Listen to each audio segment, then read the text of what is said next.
Thank you, Mr. President. Thank you, Ilana. Your courage honors us all. On October 7th, Hamas stripped you from your home in Kibbutz Nir Oz with your partner Matan Sangauker. You survived 55 days in unimaginable conditions. You are free, but Matan is not. He has been in captivity for almost 700 days. No freedom, no light, no dignity. You were born in Mexico. You came to Israel more than 15 years ago to build your life as a proud Jew. We know your heart is still with Matan and the others. Your testimony is the voice of those who cannot speak.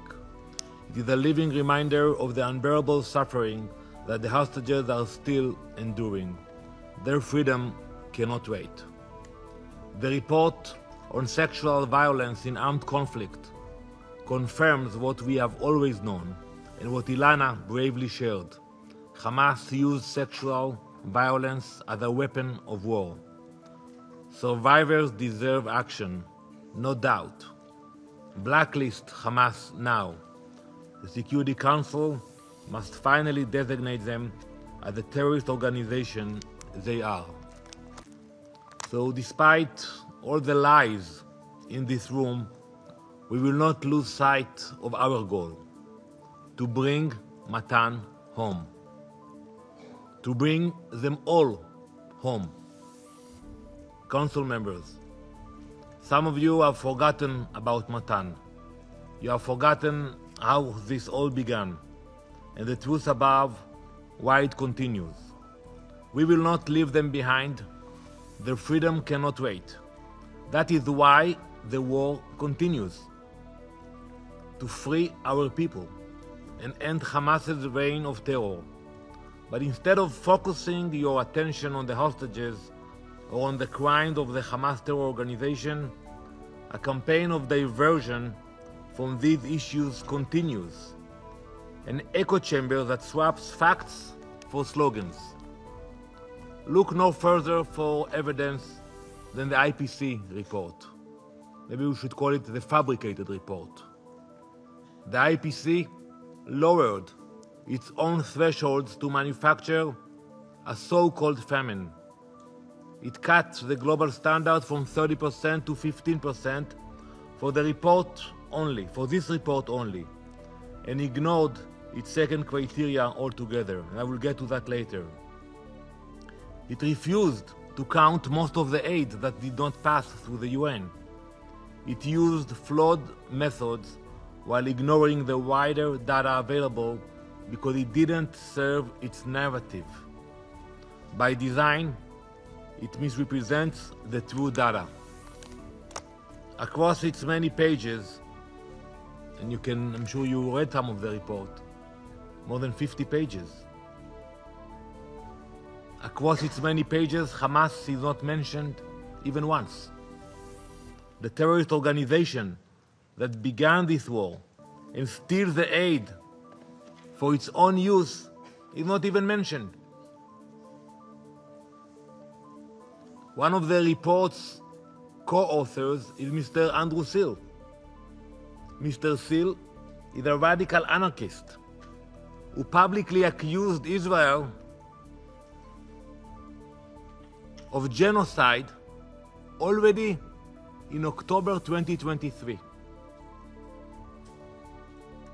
Just days after the massacre of our people. And now, officially, he celebrates the Houthi terrorists as upholders of international law. And he is the one of the co-signer of the report. How could any of you claim this is a legitimate report? If it were any other nation, in any other context, the IPC would publicly apologize for its failures and retract this fabricated report. But because the report demonizes Israel, any claim is taken as fact, and I've listened to you all. Well, how about we examine the actual facts and only then cast judgment? Preliminary analysis by both official Israeli bodies and independent experts indicate that this so-called report includes IPC invented data that did not exist. They invented 182 virtual deaths to reach the threshold of 188, supposedly for famine. So the number didn't work for them. There was only 6. So they added 182. So now they can come with this report. Second fact, the IPC cherry-picked data from a survey of 15,749 children. They took data from only 7,519 children, which leads to the desired political result of the report's authors. Third, IPC hid data that contradicts the agenda. The IPC conducted 2 surveys in Gaza and hid one of the surveys in the appendix that shows there is no famine in Gaza. Following these gross forgeries, we are demanding the IPC for the immediate removal of the forged report. Let's continue to examine the facts. Let's speak about the aid. The UN's own records show more than 500 trucks carrying over 46,000 tons of aid have entered Gaza. That's since May 19, 94% of which was food. Yet, according to the UN agenda, if you read carefully, only about 1 in 9 or 8 trucks actually reached their destinations. 1 out of 9. Why? Because armed groups and Hamas terrorists intercepted the rest of the trucks inside Gaza. Not in Israel, not at the gates, not at the checkpoints, inside Gaza. In the same period, more than 7,400 trucks with over 139,000 tons of food and over 2,000 tons of medical supplies entered. But the IPC refused to count them. On the ground, the picture is clear. The crossings are open, despite the daily lies about crossing closures from the mouth of Mr. Tom Fletcher.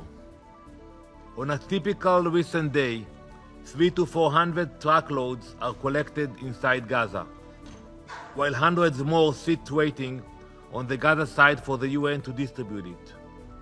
When partners actually collect and distribute, prices fall. And it's not me saying it or him saying it. You can look at the market price. We have seen the prices of goods fall dramatically, but this fact is also ignored. Prices are the most accurate measurement of shortages. For example, a kilogram of flour has recently fallen by 80% in the markets of Gaza. Non-UN channels are helping to fill the gaps. 90+ community kitchens are serving 600,000 meals a day. 18 hospitals and 12 field hospitals are operating with tens of thousands of tons of medical supplies delivered. Thousands of patients have been evacuated for treatment. We are powering water lines and a desalination plant so hundreds of thousands could easily access drinking water. We continue to work with organizations committed to humanitarian work, not political incitement. Yesterday, World Food Programme Executive Director Cindy McCain entered Gaza and visited both Deir el-Balach and the Gazan side of the Kerem Shalom crossing to see these efforts herself. But the IPC report hides this reality behind intentionally flawed methods. They lower the bar, exclude the aid they dislike, and publish the worst case possible. That is not humanitarian work. That is diversion. This same diversion feeds the next one. Statements that reward terror. Colleagues, we all know that not too long ago, there was progress toward a hostage agreement. Mediators were working. There was hope. Then France and the UK made their announcements about their recognition intentions. Many others followed suit. They gave Hamas an out. They told Hamas that if they agree to a ceasefire and release the hostages, they will get nothing from the international community. They encouraged Hamas to disengage and walk away from the negotiations. To those countries, look at your actions and at Hamas's response to them. When France made its announcement, Hamas called it, and I quote, "positive step in the right direction," and urged all states to, and I quote, "follow France," and hailed it as the fruits of October 7th. That's how Hamas called your statement, the fruits of October 7th. When the Dutch foreign minister resigned a few days ago, Hamas praised his resignation and called it a moral and courageous stance. When Australia changed its policy, a Hamas official thanked the Australian Prime Minister for his, quote, "political courage." These are the people cheering you on: rapists, murderers, kidnappers. You are supposed to stand for Western values, peace, justice, and human rights, but your policy is applauded by terrorist monsters who continue to hold innocent people hostage. I hope that fact might cause these nations to reflect. So I hope the virtue signaling was worth it, worth the pain of the hostages, worth the pain of their families, worth the pain of the civilians in Gaza whom Hamas uses as human shields and political tools. You have set a precedent. Murder civilians and you will be heard. Take hostages and you will be rewarded. Every terrorist group is watching. The lesson is simple: violence works. Now we look to September, where there may be more statements similar to the New York Declaration, which naively states, and I quote, "Hamas must end its rule in Gaza and hand over its weapons to the Palestinian Authority." So I'm asking you, and I will ask the leaders that will come here in September, how do you plan on accomplishing this? How exactly do you plan on removing Hamas from the equation? How do you think it will go? You will ask them to disarm? You will ask them to leave Gaza and bring the PA officials? The last time they had any relationship with the PA officials, and Mr. Mansour can agree to that because I don't know if he was there, they threw them from the rooftops in Gaza. They tortured them, the PA officials. That was the last time any PA official was in Gaza. So when you make a statement, how it will work? We know it will not happen from empty UN statements or meaningless summits. We know you leave the real work to us.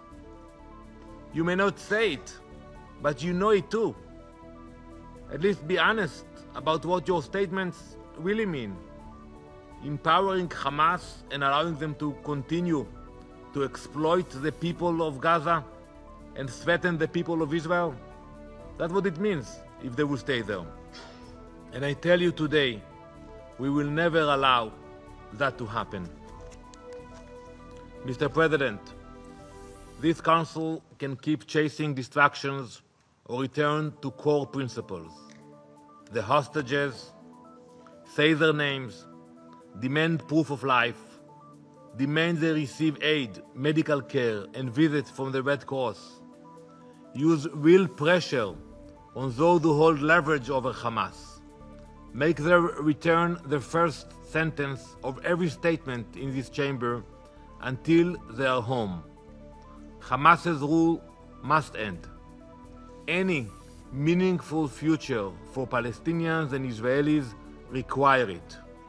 You cannot build accountable institutions around murderous terrorists. Israel will keep doing the hard work. We will bring our people home. We will dismantle Hamas's war machine. Ilana, to you, to Matan's family, and to all the families, we will not be diverted. We will not be deterred. We will bring them all back home. Thank you, Mr. President.